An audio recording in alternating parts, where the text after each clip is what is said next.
Alors, probablement que certains d'entre vous ne nous connaissent pas encore. Donc moi, je suis Grégoire et avec Mathieu, que vous allez entendre tout à l'heure sur les démos, on a cofondé donc la startup Kemotion il y a maintenant presque 6 ans.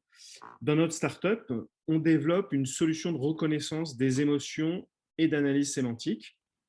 Donc nos algorithmes s'appuient notamment sur un dictionnaire émotionnel du langage très conséquent, puisqu'il indexe plus de 50 millions de mots et d'expressions, et cela donc en multilingue, dans une trentaine de langues. À ce jour, la technologie a traité plus de 5 millions de verbatim et de commentaires, et la solution est utilisée dans de multiples domaines d'activité, comme la banque et l'assurance, le tourisme et le transport, la restauration ou le retail, la grande conso, le luxe, etc. Et aussi sur plusieurs cas d'usage, comme l'expérience et les parcours clients, la communication, la consommation de produits, l'usage de services. Alors aujourd'hui, on va s'intéresser plus précisément au lien entre émotion et satisfaction client. On va notamment essayer de vous apporter des éléments de réponse à des questions clés du type: qu'est-ce qui changerait si vous pouviez expliquer en quelques clics les variations de vos scores de satisfaction ou de NPS grâce aux avis clients? Ou que feriez-vous si vous pouviez vous immerger émotionnellement dans les commentaires de vos clients? Alors, dans une première section, on va vous partager quelques retours d'expérience sur les commentaires clients, notamment dans des optiques d'optimisation des enquêtes. Ça peut être une vraie solution. On verra ensuite des types d'avis, de commentaires qui peuvent être plus intéressants à analyser en lien avec la satisfaction. Et puis, on terminera sur quelques bénéfices clés de solutions, d'outils en fait, de classification automatique de tous vos sujets sémantiques. Alors, la semaine dernière, on est tombé sur un article du créateur du NPS, Fred Reichheld, qui, entre autres, évoque l'urgence de simplifier les enquêtes et les interactions clients. Voilà, ça nous a semblé intéressant de vous partager ça, parce que ça va vraiment à 100% dans le sens des retours que nous font la plupart de nos clients qui nous indiquent vouloir réduire drastiquement la longueur de leur questionnaire ou des interactions avec leurs clients pour favoriser plus d'ouvert, plus de spontané, pour en fait qu'au final, ce soit beaucoup moins pénible pour leurs clients en termes d'interaction et de réponse. Alors bien évidemment, si vous vous retrouvez avec des masses importantes de verbatim à analyser, il faut pouvoir les traiter ensuite rapidement, efficacement, et donc c'est tout l'intérêt bien évidemment d'une solution d'analyse automatique dont on va vous préciser quelques bénéfices. Mais juste avant, on va s'intéresser aux sources de données et à la question de quelles sont les sources qui peuvent être plus pertinentes à analyser, notamment dans une optique de lien avec des indices de satisfaction. Alors, on vous a fait un classement sur la base de nos retours d'expérience, des traitements qu'on a pu réaliser depuis 5 ans sur des millions d'avis clients. Et donc, sur la première marche du podium, les données textuelles qui nous semblent être les plus riches à analyser, les plus intéressantes, ce sont les verbatims d'enquêtes, que ce soit des enquêtes à chaud ou à froid. Alors, en général, vous avez un commentaire qui est très riche, qui est bien fourni, et surtout, vous avez un lien avec des scores quanti, de SAT, de NPS ou d'autres indicateurs. Mais également, d'autres infos peuvent être disponibles, comme des infos de profil, de localisation, de segmentation, etc. Et donc, l'ensemble de ces infos, commentaires et tous ces indicateurs, ça permet de réaliser des analyses assez poussées de causalité, de variation, de pouvoir identifier des variables explicatives. Alors, sur la deuxième marche du podium, on va trouver tous les avis en ligne, que ce soit issus de plateformes d'avis publiques comme Google ou Trip, ou alors de plateformes privées spécifiques comme Trustpilot, Critizer, etc. Là aussi, vous avez souvent des avis en fait bien fournis, intéressants, donc avec une profondeur d'analyse intéressante, qui peuvent être associés à des scores de SAT ou d'étoiles, à minima, voire à quelques autres indicateurs. Et donc, avec en plus un volume de commentaires qui est souvent assez important, plus important que des enquêtes souvent, et ça apporte aussi des profondeurs d'analyse explicatives intéressantes. Et puis sur la dernière marge du podium, on a indiqué les formulaires de contact ou de réclamation, peut-être une source à laquelle on pense moins, mais qui sont souvent disponibles aussi. Il peut y avoir parfois des indicateurs, des scores en fait, associés à ça. Et donc, ça peut permettre aussi de déployer des analyses explicatives ou de variations intéressantes. Après, il y a d'autres sources qu'on a mis plus en bas parce que dans le cadre de liens avec des indices de SAT ou de NPS, on n'a pas forcément ces scores-là dans des emails, dans du chat ou autre. Néanmoins, ça reste des sources de données textuelles qui peuvent être hyper intéressantes à analyser aussi pour identifier des thèmes sémantiques et des émotions associées. Alors, dernier point sur les bénéfices ou les atouts en fait, de systèmes de classification automatique. On en a listé quelques-uns. En premier, vraiment, je pense le plus important, le plus intéressant, c'est d'avoir un accès très rapide et détaillé en fait, à tous les thèmes qui peuvent être évoqués dans le propos des clients. Par exemple, dans notre système, on peut déployer jusqu'à 300 thèmes et sous-thèmes en fait, de classification sémantique. Donc, ça apporte une précision qui, quand on veut ensuite comprendre et trouver des variables explicatives à la SAT, sont vraiment intéressantes.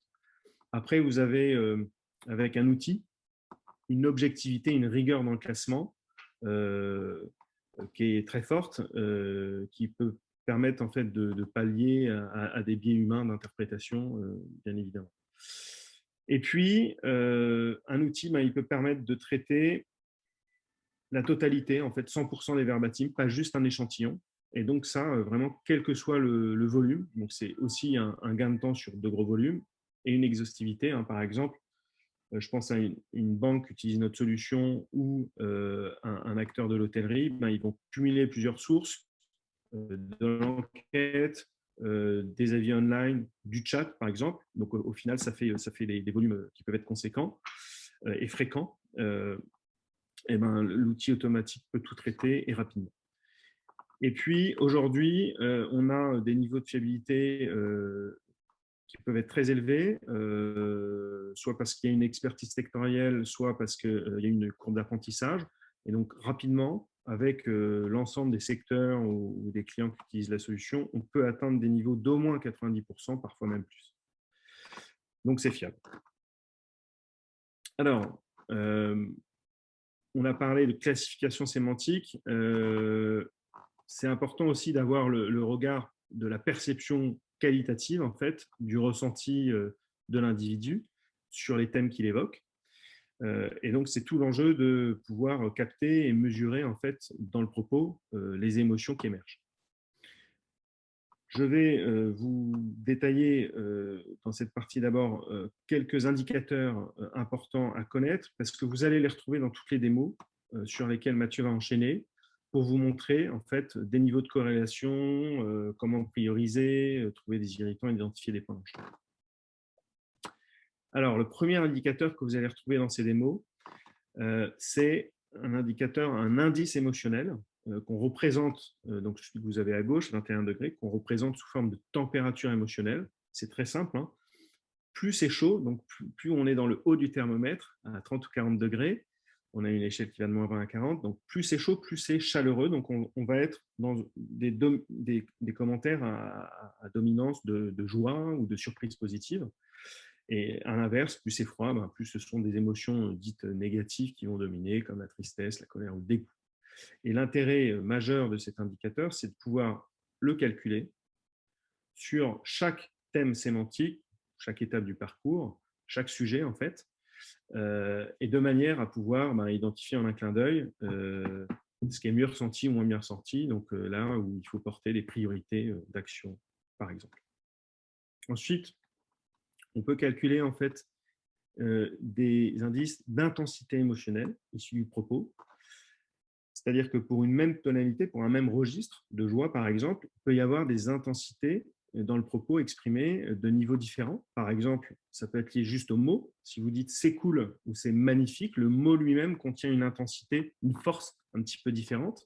Mais si vous rajoutez des superlatifs, des adjectifs, voire des emojis, et bien là encore, ça va augmenter ou atténuer en fait la force, l'intensité émotionnelle du propos. Et l'intérêt à nouveau de cet indicateur, c'est qui peut être utilisé comme critère de priorisation lorsqu'il faut choisir et hiérarchiser des plans d'action, par exemple, en fonction du niveau de gravité ou d'intensité. Et puis, dernier type d'indicateur émotionnel, ce sont la qualification et la quantification des différentes tonalités émotionnelles, donc la joie et la surprise positive, et puis en négatif, la peur, tristesse, colère, dégoût. Et donc là, on va pouvoir, pour l'ensemble des commentaires, identifier la proportion des commentaires qui correspond à chaque registre émotionnel de joie, de peur, etc. Par exemple, ça peut vous permettre d'identifier des signaux faibles. On sait qu'une proportion de dégoût supérieure à 2%, c'est au-delà des benchmarks qu'on a, quels que soient les secteurs. Et donc, ça doit attirer votre attention. Voilà, pour la suite, je vais passer la parole à Mathieu, qui va concrètement vous montrer sur des démos dans différents secteurs d'activité à la fois les corrélations qui peuvent exister entre les mesures émotionnelles que je viens d'évoquer et des indices de SAT ou de NPS, et puis comment pouvoir identifier les priorités d'action des dirigeants ou autres. Mathieu, je te laisse la parole. Merci Grégoire. Alors, j'espère que vous allez tous bien voir mon écran. Oui, c'est bon. C'est bon, parfait. Très bien. Alors, bonjour à tous et à toutes. Merci de votre participation. Donc là, nous allons passer au use case concret, toujours avec en tête le fil conducteur de ce webinaire, comment comprendre et améliorer la satisfaction, le NPS, grâce aux commentaires ouverts exprimés par vos clients en pouvant en extraire l'émotion. Donc, on va commencer juste par une démo mutuelle santé. Donc là, comme vous êtes nombreux, vous appartenez à de multiples secteurs. On va passer à titre illustratif sur un certain nombre de secteurs, de démos sur des secteurs très divers. Et une petite notice préalable, toutes les démos qu'on va vous montrer sont issues d'avis de plateformes d'avis publiques issues du web ou de nos propres enquêtes sectorielles. Et donc, tous ces éléments ont été processés automatiquement pour en faire ressortir les grands sujets, la classification thématique, ou les émotions, la classification des émotions. Voilà, donc là, on se situe devant un premier écran. L'objectif de cet écran, ça va être de vous montrer concrètement et immédiatement le lien de corrélation entre, d'un côté, un score de satisfaction et de l'autre côté, l'émotion des commentaires ouverts. Donc, on est sur un écran de la plateforme qui est totalement configurable et qu'on a choisi ici de prendre 5 colonnes, une colonne par niveau de note exprimé par les répondants. Donc, on a les personnes qui ont noté 1, les personnes qui ont noté 2 sur 5, les personnes qui ont noté 3 sur 5 à la note de satisfaction, etc. Et donc, on peut voir directement que l'indice émotionnel des commentaires, ici, est clairement, on va dire, du plus froid, du plus négatif, du plus défavorable, au plus chaud, au plus chaleureux, en incluant de la joie. Donc ça, c'est un premier point. Deuxième point, c'est qu'on peut directement mettre le focus sur les différentes émotions exprimées par ces répondants. Donc, on a un petit code couleur juste à adopter. Donc, on commence par le dégoût, la colère, la tristesse, la peur, le calme, la surprise et la joie. Et donc, par exemple, on va voir que les personnes qui ont noté 1 expriment presque 51% de tristesse. Ceux qui ont noté 2 expriment 46% de tristesse. Ceux qui ont noté 3, 35% de tristesse. Ceux qui ont noté 4, 11%. Et ceux qui ont noté 5 ne sont plus que 3%. Donc là aussi, on voit que non seulement on a une belle corrélation entre satisfaction et indice émotionnel, mais aussi sur le pourcentage des émotions. On peut faire la démarche inverse. Si on prend la joie, par exemple, on a 81-82% de joie ici, puis on descend à un tout petit peu plus de 50%, puis on descend très rapidement à 10%, 2% et moins de 1%. Voilà. Donc c'est intéressant. Ce qu'il faut bien avoir en tête aussi, c'est que ces indications émotionnelles nous donnent un certain nombre d'informations sur vos clients, sur les répondants. Par exemple, une personne qui va vous noter 1, un certain nombre de personnes vont vouloir vous sanctionner. C'est une note sanction. Typiquement, le besoin exprimé par la colère, c'est souvent justement d'être soit en mode sanction, soit en posture de négociation pour obtenir quelque chose. Et donc, quand on a 27%, presque un tiers des personnes qui expriment de la colère sur une satisfaction 1, c'est relativement logique. Ils ont vécu une expérience très, très négative et derrière, l'argumentent en indiquant des éléments de défense ou veulent vous pénaliser via, ça peut aller jusqu'à des insultes, hein, évidemment. De l'autre côté, le dégoût, là aussi, le besoin intrinsèque de l'émotion primaire dégoût, c'est simple, c'est le besoin d'alternative, de changement. Et donc, le fait que les personnes qui ont vécu une mauvaise expérience vous indiquent un besoin fort de changement, c'est assez naturel. Et on voit ici que ce taux en fait, diminue au fur et à mesure, voire même disparaît dans les notes les plus fortes. Alors maintenant, permettez-moi juste de vous poser une question un peu provocante. C'est sur vos données à vous, qu'est-ce que signifie un 3, un 5, un 1 Est-ce qu'on est sûr qu'un 5 ici, dans le cas de cette mutuelle, de ces mutuelles santé, hein, c'est plusieurs mutuelles dont on a récupéré les avis. Donc, est-ce que la note 5 pour une mutuelle est la même chose que sur un autre secteur ou sur une autre entreprise? Alors, pour faire cet exercice, on a choisi de prendre des avis d'un hôtel qui est réputé pour vraiment fournir une expérience, on va dire, extraordinaire. C'est un hôtel assez banal.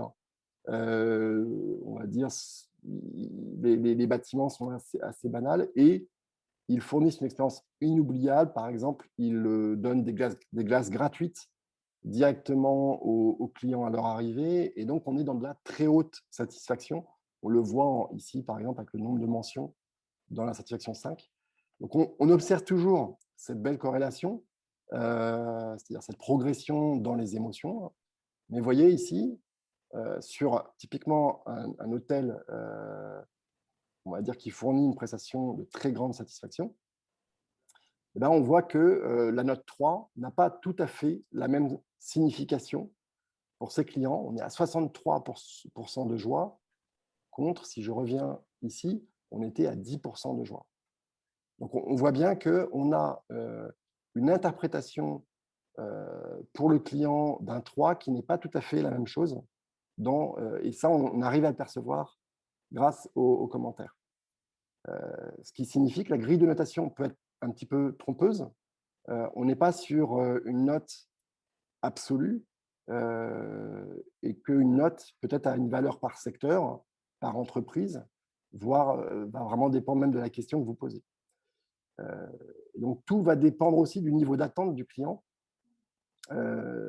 Et l'émotion permet de calibrer un petit peu ces notes et de pouvoir faire correspondre de notes l'une avec l'autre, juste en analysant le commentaire relatif à cette note.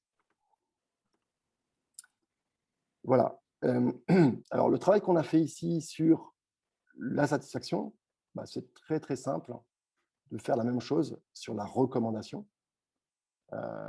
Donc, on voit ici très facilement que les détracteurs, bien sûr, critiquent, apportent plus de critiques, expliquent leurs notes par rapport aux promoteurs qui sont très majoritairement dans la joie.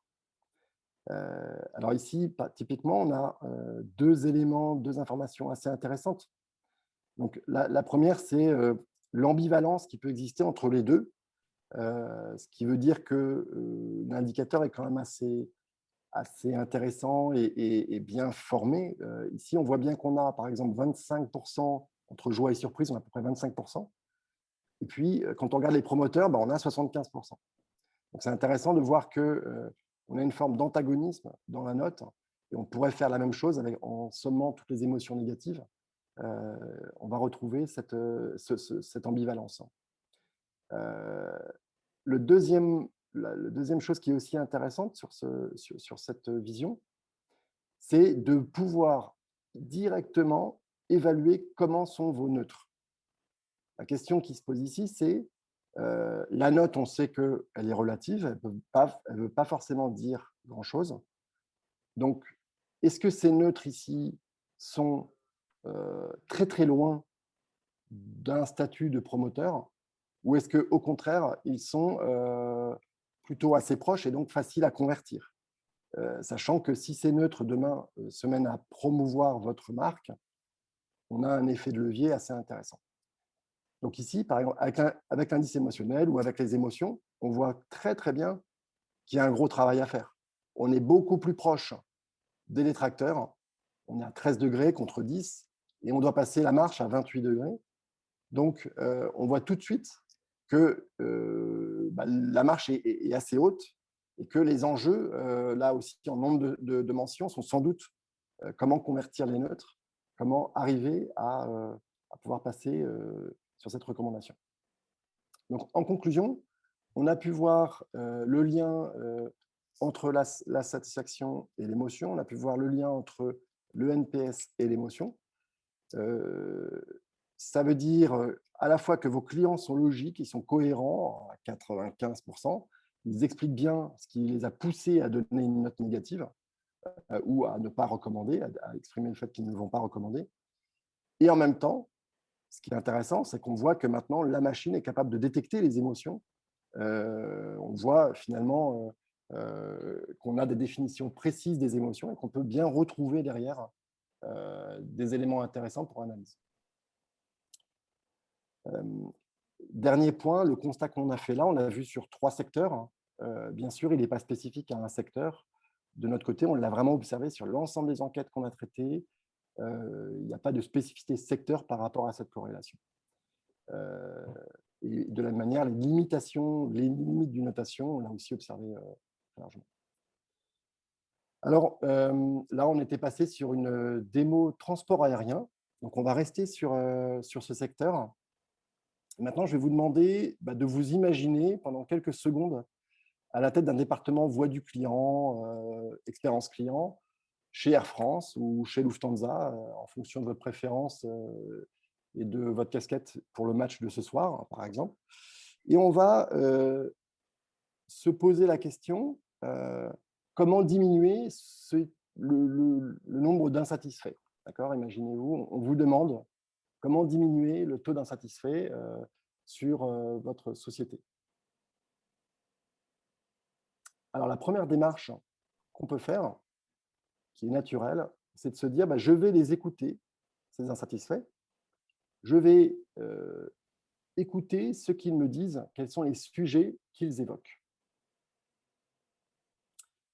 Donc, on va montrer ici comment l'analyse sémantique peut vous aider très facilement à définir vos combats. C'est la troisième partie. Et donc, ici, on va regarder quels sont les sujets évoqués sur un secteur transport aérien.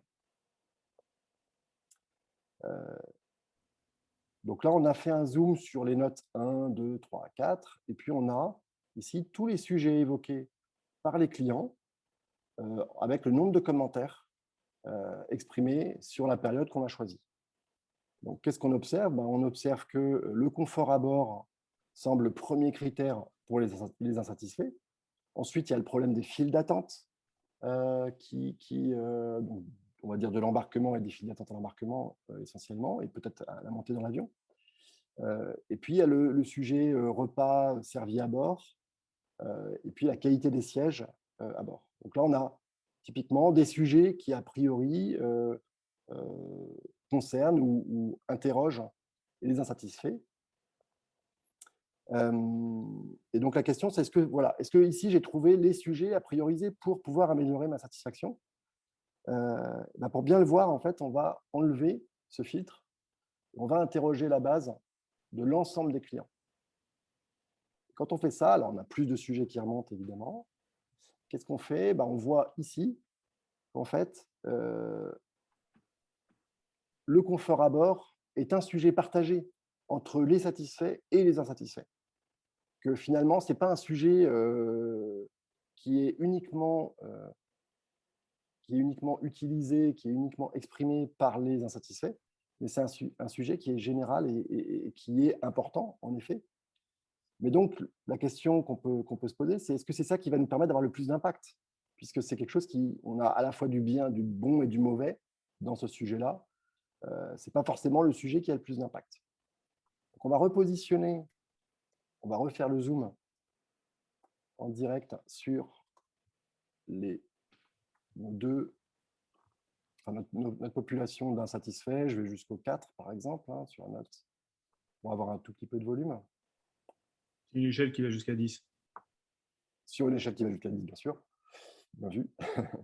Et là, on va ajouter un indicateur. Donc, on repart sur l'émotion. Voilà. Donc ici, j'ai ajouté l'indice émotionnel des commentaires des personnes qui ont noté 1, 2, 3, 4 et qui évoquent les différents sujets qu'on a ici. On retrouve les sujets, sauf que maintenant, on a également l'émotion du commentaire. Donc, on voit que si on avait uniquement la satisfaction, on aurait un certain nombre de sujets qui sont évoqués de manière positive et avec des émotions favorables par les clients, alors qu'on a des sujets qui sont très valents, très négatifs, avec des émotions très fortes qui sont exprimées, et on n'aura pas forcément mis l'accent là-dessus. Donc, si je vais, par exemple, alors c'est sur la plateforme, il suffit de cliquer pour directement avoir un accès aux différents verbatims. Et là, on voit d'ailleurs le traitement de la machine sur les différents verbatims. Donc ici, typiquement, on est au moment du paiement, on a quelqu'un qui indique qu'il a acheté un vol direct et en fait, il a fait une escale, il est resté dans l'avion, il a fait une escale à La Réunion. Donc il y a une incompréhension et on est directement sur un sentiment de mensonge. Donc là, on a généré une très négative émotion et le client directement a sanctionné avec 1 sur 10. Un autre exemple sur cette catégorie ici, on va avoir quelqu'un qui a payé une place, qui a réservé une place, et en fait, il trouve quelqu'un à sa place et donc il n'a pas obtenu la place qu'il avait payée. Donc, on voit ici, juste à la lecture des verbatims, on peut très facilement se dire que, OK, on va devoir faire modifier le site internet pour que la notion d'escale apparaisse plus facilement au client, qu'il puisse faire son choix en toute conscience. Et puis, on peut sans doute trouver un système pour que le placement payant soit mieux respecté dans l'avion. Donc là, on a typiquement 2 combats à choisir au lieu on va dire, de sujets qui sont plus génériques, qui sont très évoqués, mais qui vont recouvrir peut-être moins d'impact sur la satisfaction. Donc là, on est en vision statique, c'est-à-dire qu'on est sur une période, on a pris nos insatisfaits et on a regardé quels étaient les plus et les moins dans cette vision d'insatisfait. Je ne vous ai pas montré Je pourrais vous montrer quand même des avis positifs pour bien vérifier, pour bien vous expliquer. Voilà. On a quelqu'un, globalement, son expérience n'est pas bien passée, mais ce n'est pas ce qu'il commente. Hein. Donc, il a plutôt eu une bonne expérience. Et donc, on va dire, c'est typiquement des non-combats à choisir. Donc, c'est on va dire, des éléments qui sont exprimés favorablement. Soit le client s'est trompé dans sa note, soit on va dire, il n'a pas exprimé ce qui avait causé cette note. Voilà. Donc maintenant, on peut passer sur, on peut réfléchir à la question de comment voir si les actions qu'on a pu mener ont produit des fruits.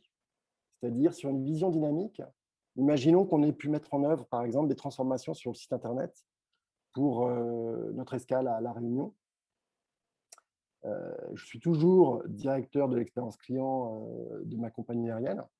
Je vais pouvoir très rapidement positionner, enfin, observer les différentes évolutions.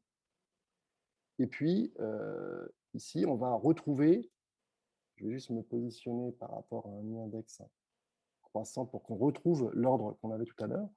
Voilà, donc là, on retrouve l'ordre des différentes thématiques qu'on avait tout à l'heure, l'achat de paiement, le remboursement et l'annulation, des éléments qui sont liés à l'humain. Et puis, on a donc du plus froid au plus chaud, avec des couleurs chaudes. Et puis, on a ici les dégradations d'une année sur l'autre et les améliorations en vert, tout ce qui s'est amélioré. Et qu'est-ce qu'on voit? On voit que le sujet qui était déjà très négatif, non seulement il est négatif, mais en fait, il se dégrade. Et il est en forte dégradation à -15, c'est énorme.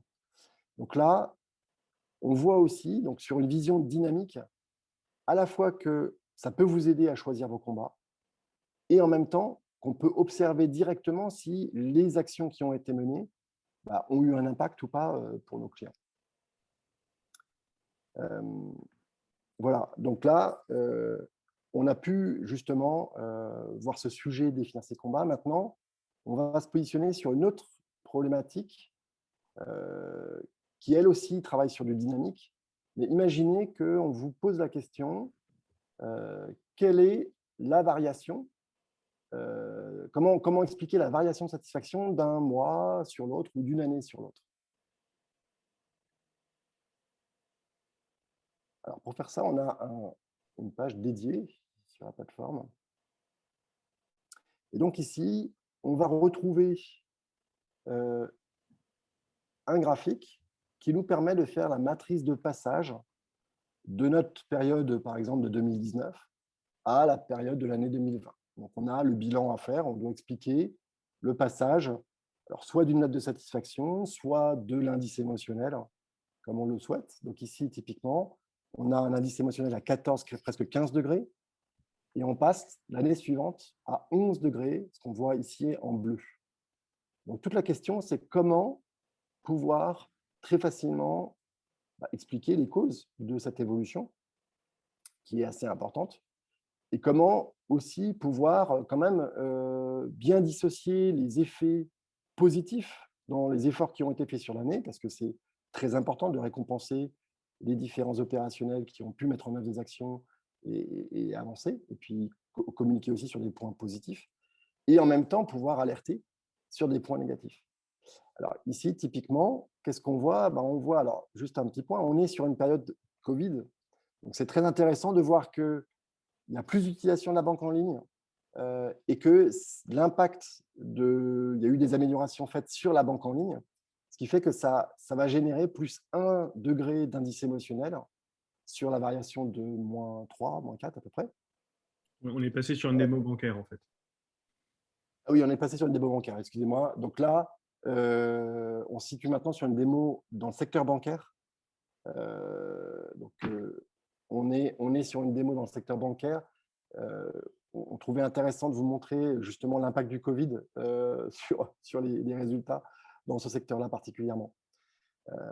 Donc ici, qu'est-ce qu'on voit? On voit que le niveau de fréquentation, les gens l'apprécient parce qu'il y a beaucoup moins de personnes, typiquement.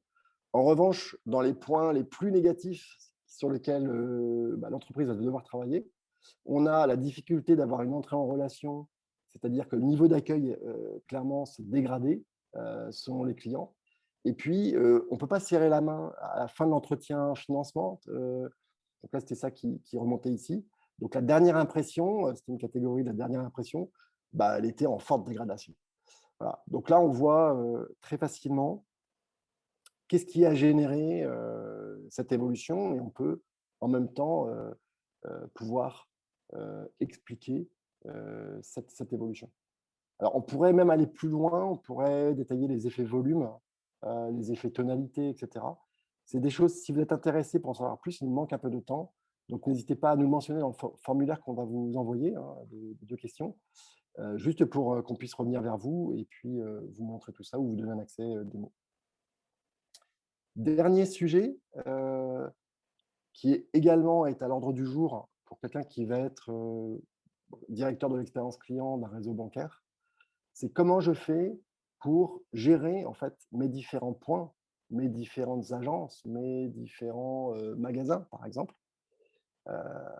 Alors pour ça, on a sur la plateforme alors on va se positionner par exemple sur l'année 2019, on a un écran dédié qui vous permet directement de voir, par exemple, les agences ou les régions et de pouvoir directement voir visuellement, c'est très facile, quelles sont les agences à problème et puis quelles sont celles qui ont bien performé sur la période. Évidemment, on peut aussi se positionner sur la satisfaction en direct. Et on voit d'ailleurs, on retrouve la corrélation qu'on avait sur la vision globale d'autres secteurs. En cliquant dessus, on va aussi observer, pouvoir accéder au verbatim. Et puis, on va pouvoir voir ici quels sont les points faibles et les points forts de chaque agence. Donc, ça veut dire que pour piloter ce réseau, c'est assez simple. Grâce aux thématiques évoquées par les clients, on a pu faire une sélection des vrais points améliorés, des vrais éléments qui sont appréciés par les clients, l'accessibilité, la joignabilité, le niveau de conseil, pour pouvoir derrière se positionner vis-à-vis des responsables opérationnels. Et enfin, on va terminer juste sur un petit clin d'œil. Cette vision ici, on peut également la voir à un niveau beaucoup plus macro. Là, on se situe sur des avis publics d'un parc d'attractions. Et on va pouvoir se positionner sur chacune des attractions de ce parc et voir également qu'est-ce qu'il est dit. Donc là, on a découvert dans le propos les différents noms d'attractions et puis on a positionné ces attractions sur notre mapping émotionnel. Et donc, on voit immédiatement sur la période les attractions qui vont bien et celles qui ne vont pas bien. Et ça permet très opérationnellement de voir directement, tiens, il y a un problème sur la fusée yo-yo ou le gyrotour. Voilà. Très bien. Je vais repasser la parole à Grégoire et Sébastien pour passer maintenant sur les questions.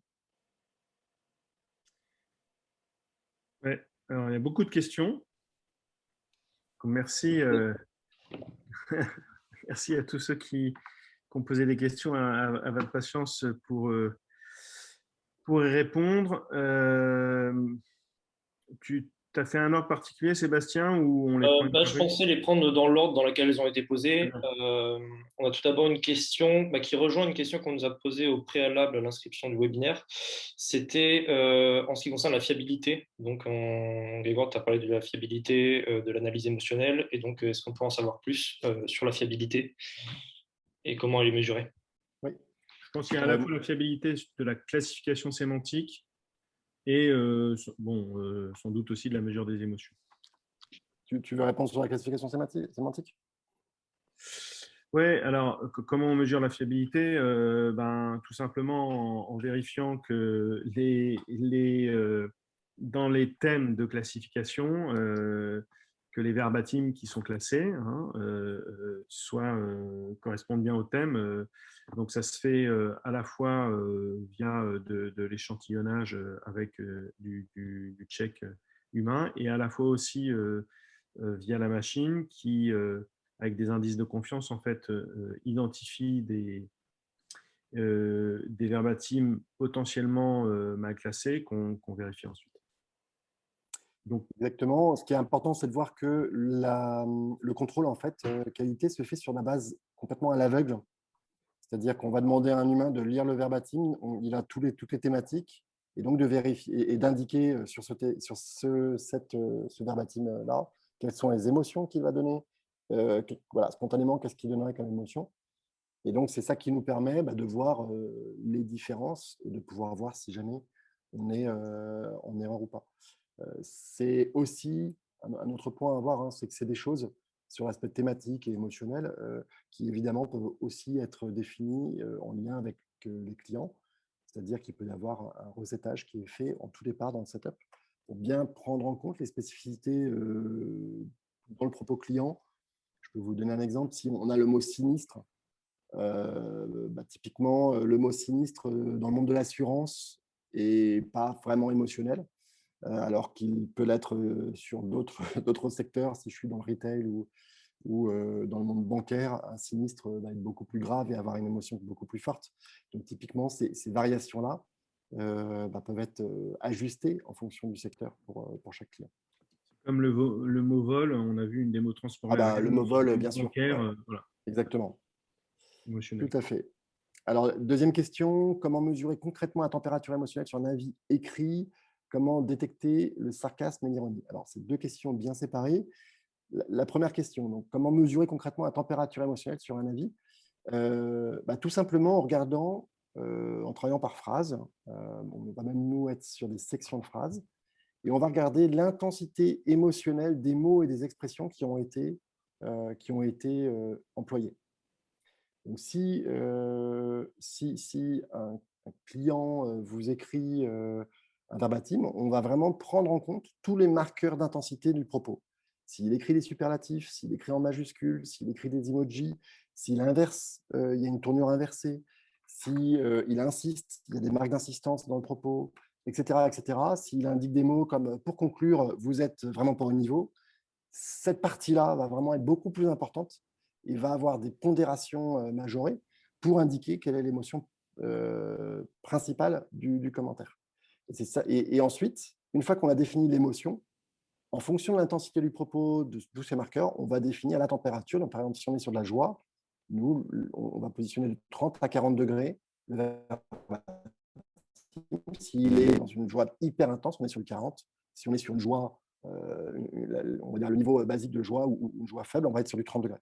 Voilà. Sur la surprise, on va être entre 30 et 20, etc. Et donc, si on est sur du dégoût, on est entre moins 15 et moins 20 degrés. Donc, on est hyper froid.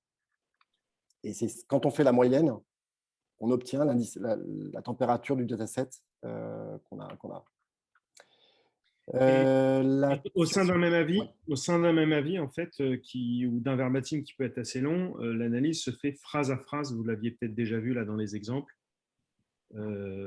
L'analyse des émotions, pour chaque section de phrase, en fait, il y a une émotion qui est attribuée.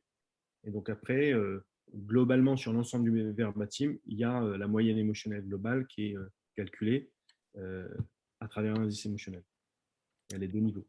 C'est ce qui permet de ne pas se tromper également quand on va être sur des sujets positifs dans des avis négatifs ou dans des personnes qui globalement sont négatives. Mais voilà.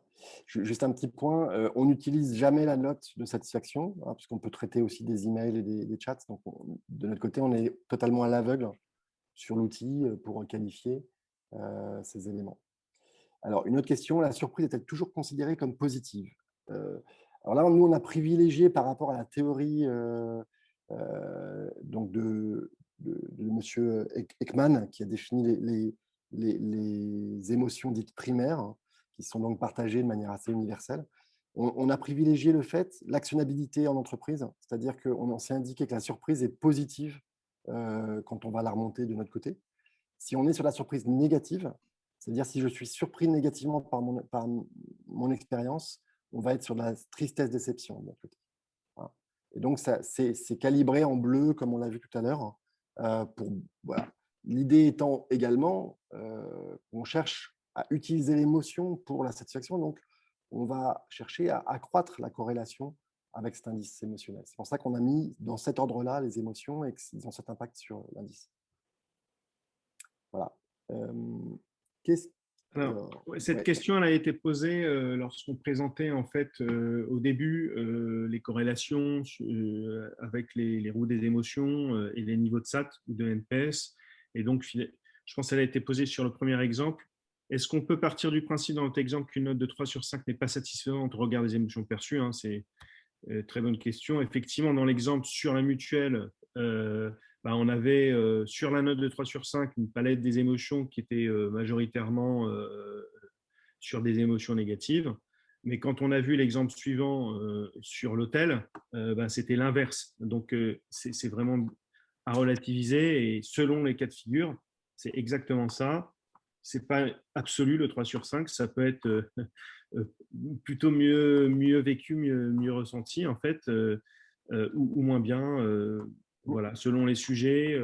Au-delà du secteur, hein, ça peut vraiment varier selon les entreprises aussi. Voilà. Question Alors, suivante. c'est pour moi peut-être celle-là. Un peu plus de détails sur la détection des classements, sur les mots, quelles sont les règles des associations de mots, la ponctuation, les emojis, comme vous disiez. Oui. Là, c'est très simple. En fait, on va nous récupérer, on va vraiment analyser le propos, on va essayer de détecter les expressions. Vous voyez, par exemple, un client qui vous dit vous cherchez à noyer le poisson. Noyer, noyer, ce n'est pas vraiment favorable, mais poisson en soi n'a pas porteur d'une émotion. Ce n'est pas le mot poisson qui va apporter l'émotion, c'est l'expression noyer le poisson qu'il faut vraiment traiter. Ou si vous dites vous me menez en bateau, c'est pareil, mener en soi ou bateau n'ont pas d'émotion en eux-mêmes. Donc, l'idée, c'est qu'on va au maximum aller regarder quels sont les marqueurs émotionnels et à la fois sur le fond et sur la forme, pouvoir travailler sur un certain nombre de règles dans nos algorithmes. Alors bien sûr, hein, derrière ça, il y a des courbes d'apprentissage sectorielles ou par domaine, hein, ou sujet. Et donc, il y a ces règles en fait, d'interprétation, hein, qui s'enrichissent quotidiennement en fonction des sujets et des domaines, et donc qui peuvent aussi s'affiner. Voilà.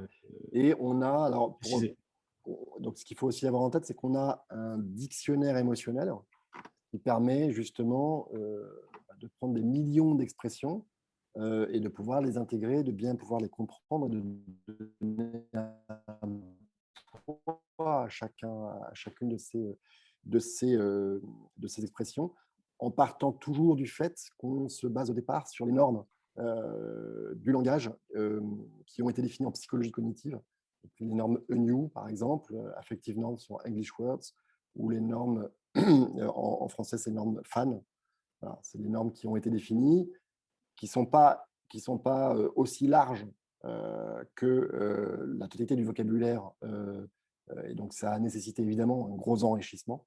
Mais c'est de cette base de départ normée qu'on est bien parti. Voilà, sans vous noyer sur les aspects techniques, on passe sur la question suivante, vision internationale sur plusieurs pays. Oui. Bien sûr. Donc là, on va gérer plus de 30 langues. Les principales langues sont gérées et on va pouvoir voir les différents commentaires et donc avoir cet atout. On travaille pour des marques internationales qui vont... par exemple, on travaille pour une grande marque qui va analyser tous les feedbacks sur son réseau en Chine, au Japon, en Corée, et pouvoir améliorer l'expérience client en magasin. Là, on est directement, uniquement, on n'a aucun verbatim en langue européenne, indo-européenne. On est uniquement sur des verbatims asiatiques, typiquement. Et puis, comme on l'a un petit peu vu sur les mappings émotionnels, l'axe géographie, localisation peut être intégré aussi dans des tableaux de comparaison, dans des critères de filtre. Tout à fait. Donc c'est assez facile à intégrer. Ce qui va être hyper important, c'est d'avoir cette information à un moment donné associée aux commentaires. Dès qu'on peut l'extraire, ça facilite la tâche pour être exhaustif après sur les visions. Si on ne peut pas, si on ne l'a pas dans les données, à nous de la découvrir dans le propos, et ça, c'est, on va dire, de l'ordre du setup initial, c'est faisable, mais évidemment, ça veut dire qu'on n'est pas exhaustif, parce que personne ne va mettre toujours le mot France, même s'il est basé en France, dans ses avis, donc ça veut dire qu'on perd un peu de la base de données. Voilà, mais sans aucun problème. Ouais. Alors, il y a une question un petit peu longue. On est donc sur des questionnaires assez courts, une question ouverte pour chaque indicateur. Quel est le nombre de questions en moyenne? Qui fait l'analyse sémantique? Il y a forcément ou y a-t-il une intervention humaine en amont? Alors, donc dans l'outil, hein, il peut y avoir des verbatim de questionnaires qui sont analysés, mais pas que. Et dans le cadre de verbatim de questionnaires, les questionnaires peuvent être courts ou longs. Ça, c'est vous, clients, ou les personnes qui géraient ou manipulaient les questionnaires qui décidaient de la longueur. Nous, en intro, on vous a donné un petit peu des perspectives de tendance marché sur la tendance observée, à essayer plutôt de réduire en fait le nombre de questions quanti et utiliser de l'ouvert pour essayer de retrouver en fait les variables explicatives. Ce qu'on a voulu montrer, c'est que ça pouvait très bien faire le job. Voilà, après, pour X raisons, il peut y avoir besoin de poser un certain nombre de questions fermées. Ça, c'est vous qui décidez. Et l'analyse sémantique, elle est réalisée par l'outil après un paramétrage. Et donc, l'intervention humaine, elle s'effectue en amont au lancement du projet. Dans certains cas de figure, hein, quand on va être sur des paramétrages assez précis et détaillés, mais on a aussi une version de la solution qu'on a sortie l'année dernière, où tout est préétabli et pré-automatisé. Donc, il n'y a absolument aucune intervention humaine. Mais on va être sur des choses plus simples, donc moins détaillées. Au lieu d'avoir, je ne sais pas, 200 niveaux de classification macro et de sous-thèmes, on va être simplement sur une quarantaine, une cinquantaine de grands thèmes pré-identifiés. Voilà, ça peut suffire dans certains cas de figure quand vous avez des petits projets qu'il faut aller assez vite ou pour X raisons. Donc, il peut y avoir de l'intervention humaine en amont, mais pas nécessairement. Puis Et donc, la dernière question, on a déjà ouais, répondu, je pense, avec les éléments précédents. ouais. Très bien. Est-ce que vous avez d'autres questions?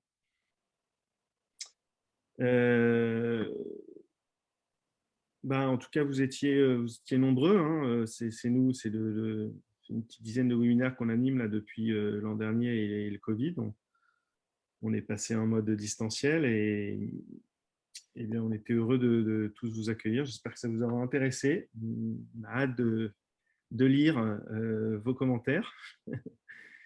Et puis, voilà, je crois qu'on va s'arrêter là. On a légèrement débordé, mais il y avait beaucoup de questions.